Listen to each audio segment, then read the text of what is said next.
Oi, pessoal, bom dia. Tô dando as caras agora oficialmente. Meu nome é Samara, eu sou brasileira, sou muçulmana revertida, sou nutricionista daqui de São Paulo, formada pela USP em 2017. Atuo como nutricionista clínica, tenho especialidade em clínica ortomolecular e esportiva. E, enfim, vou compartilhar aqui com vocês hoje um pouquinho de como que é um sábado meu, tá? Começando que já rezei, fiz meu cafezinho. Aqui em casa, minha mãe e minha irmã estão dormindo ainda. Meu pai saiu pra trabalhar, acho. E, enfim, eu fiz aqui um espacinho, já tô trocada. Vou treinar porque não é porque esse elástico aqui é tudo de bom. Dá pra você fazer, por exemplo, assim na lateral. Eu comprei uma caixinha com 3 elásticos com forças diferentes, com resistências diferentes. E eu paguei acho que R$ 40 na Decathlon. Ele é muito útil, dá pra fazer muitos exercícios com ele, então eu recomendo. E você encontra na internet muitos vídeos no YouTube com exercícios com esse tipo de elástico. Pra vocês verem como as coisas aqui são adaptadas. Isso aqui é uma cadeira de rede, tá? Eu vou tirar isso aqui e vai virar uma barra pra mim. A gente tá na quarentena que a gente não treina, não é mesmo? Arruma aí um espacinho e bora treinar aqui comigo. Arruma um vídeo no YouTube, arruma um vídeo de qualquer coisa, mas se mexe, não fica sedentário na quarentena, por favor. Só o que tiver, um cabo de vassoura já dá pra você fazer bastante coisa em casa. Pronto, agora isso aqui eu uso tipo um TRX. Quem não sabe o que é TRX é tipo isso, só que sem a barra. Só que aí eu puxo e faço costas, dá pra fazer tríceps, dá pra fazer bastante coisa. Enfim, você tem que...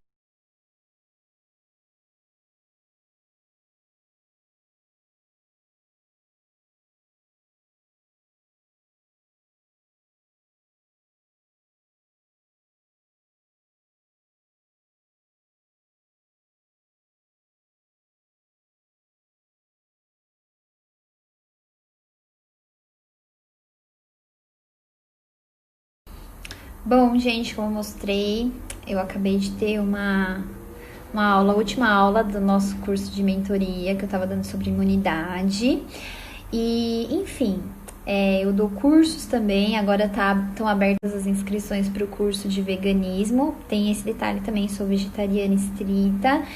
E tenho muitos pacientes eu atendo pessoas que comem carne normal, mas eu também atendo pessoas que fazem transição para ovo-lacto-vegetarianismo, vegetarianismo estrito, que seria não consumir nada de origem animal. Enfim, só para mostrar aqui um pouquinho de quem eu sou mesmo.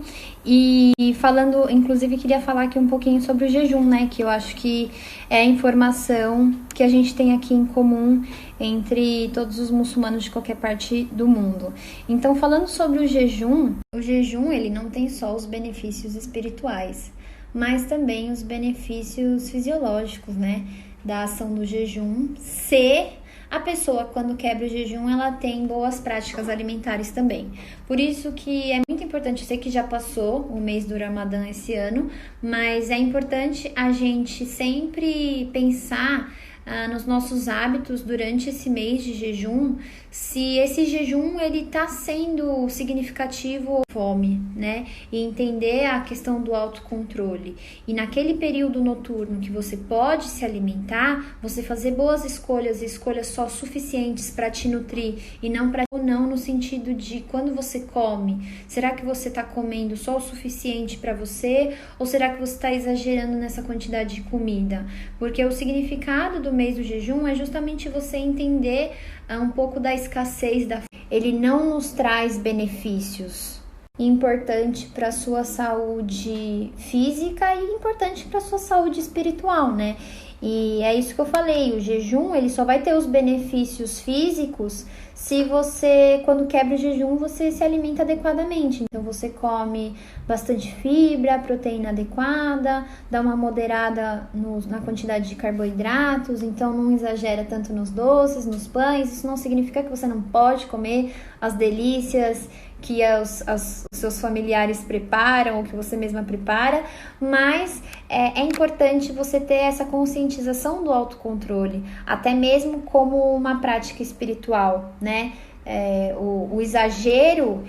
E falando sobre a minha questão do vegetarianismo, como que eu me tornei vegetariana? Justamente foi quando eu comecei a me interessar pelo Islã e eu descobri essa questão das carnes com abate correto, e na época eu não tinha como que são esses cativeiros, como que são esses procedimentos de pesca, e que a indústria de hoje ela não é justa com os animais.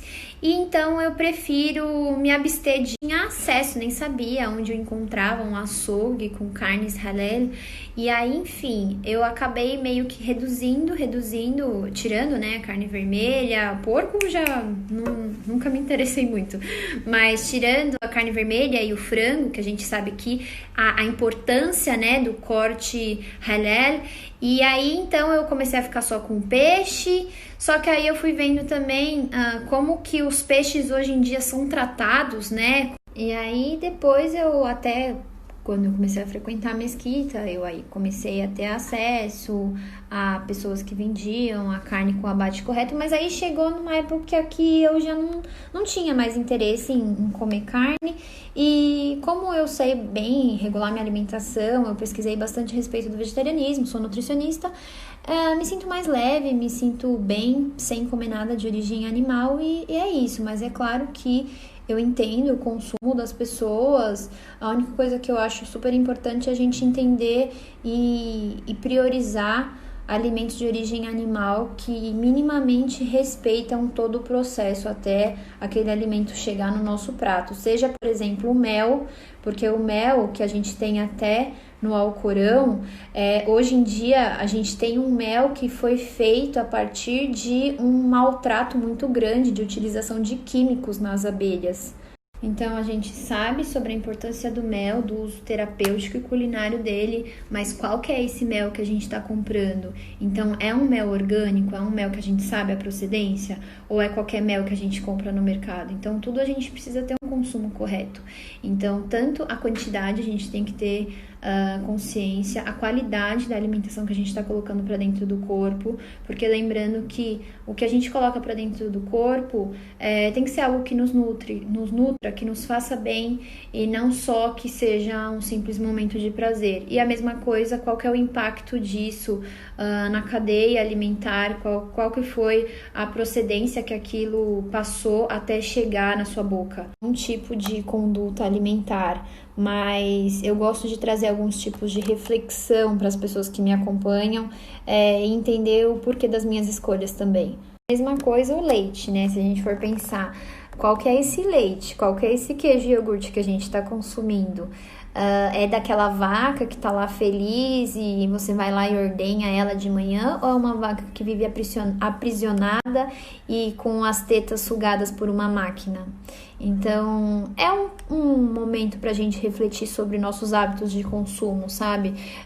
É o que eu falo, eu não mando ninguém ter nem... Bom, conforme você vai se interessando pelo assunto, você vai pesquisando, você pode ir até uma mesquita, foi o que aconteceu comigo, né?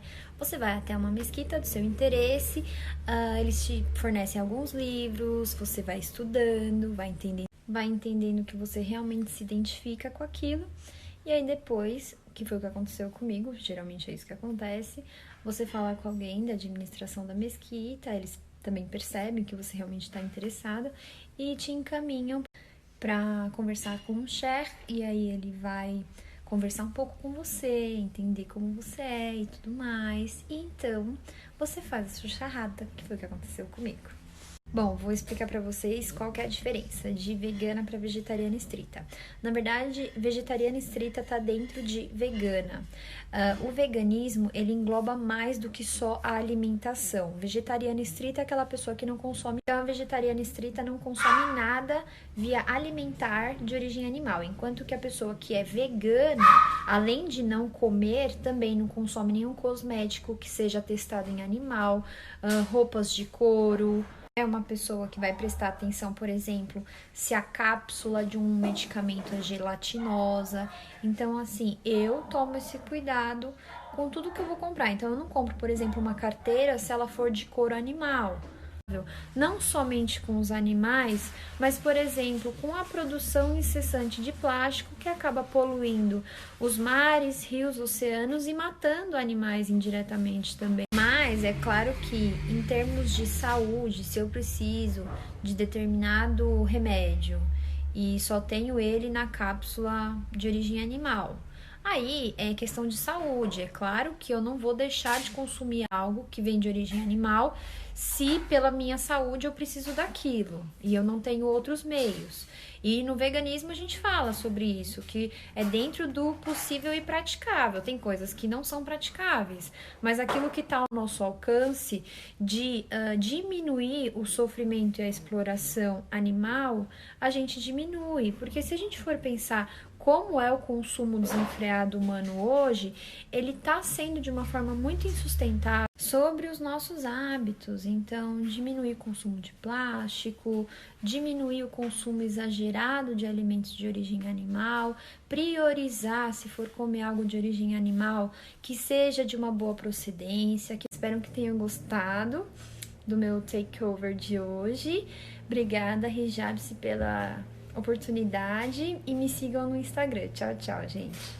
Você sabe que você não tá carregando sofrimento naquela energia que você coloca para dentro de si e você não tá também investindo, colocando seu dinheiro em uma cadeia de produção que tem maus tratos de vidas.